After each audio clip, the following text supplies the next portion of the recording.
I remember. Now, in the first age was a lion age.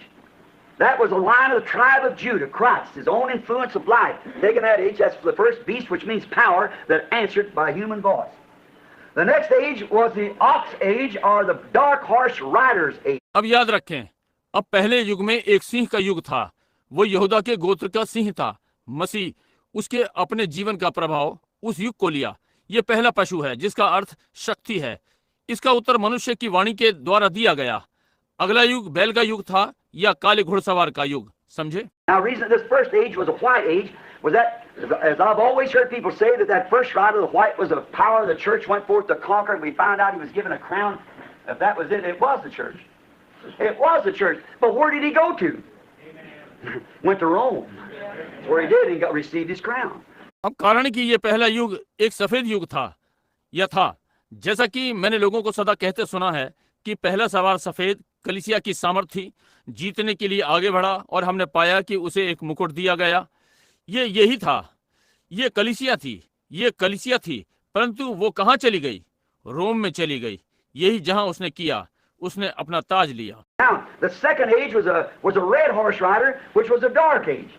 And now the next age was the man of the age, which was the black horse rider, and he was the age of the reformers. See, when the voice spoke. अब दूसरा युग एक था, एक लाल घुड़सवार था, जो कि अंधकार का युग था, और अब अगला युग मनुष्य था, उस युग का जो कि काला घुड़सवार था, और वो सुधारकों का युग था। देखिए, जब वो आवाज बोली, The black horse rider, that was Antichrist, but the one that was speaking in that age was represented as man. And that's the wisdom, smart, shrewd. See? And they didn't get it. See? They didn't name him. See? They just said it went forth. अब वो काला घुड़सवार जो कि मसीह विरोधी था, परंतु वो जो उस युग में बोल रहा था जैसे एक मनुष्य के द्वारा दर्शाया गया, और ये बुद्धिमान, तेज, चालाक है। समझे? और वे इसे नहीं समझ सके। देखिए, उन्होंने नहीं पुकारा, उन्होंने उसका नाम नहीं रखा। समझे? उन्होंने बस ये कहा, चले गए। Now when comes forth the eagle age, that's the one that God always likens his prophets to eagles. He calls himself an eagle. The eagle goes so high, there ain't nothing else can touch him. Not only is he up there, but he's built for that position. When he gets up there, he can see where he's at. Some people get up there and can't see where they're at, so they don't get up there. परंतु जब उकाब का युग आता है, यही है जो परमेश्वर सदा अपने भविष्यद्वक्ताओं को उकाब के समान पसंद करता है। वो स्वयं को भी उकाब कहता है। उकाब इतना ऊंचा जाता है कि वहां उसे कोई भी छू नहीं सकता, और केवल वो वहां ही नहीं, परंतु वो उस स्थिति के लिए बना है।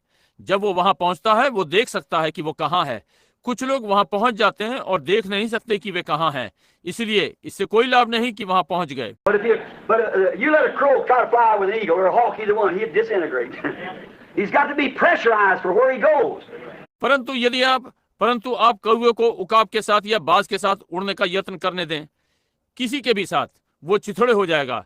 वो जहां जाता है वहां के लिए दाब युक्त होना चाहिए।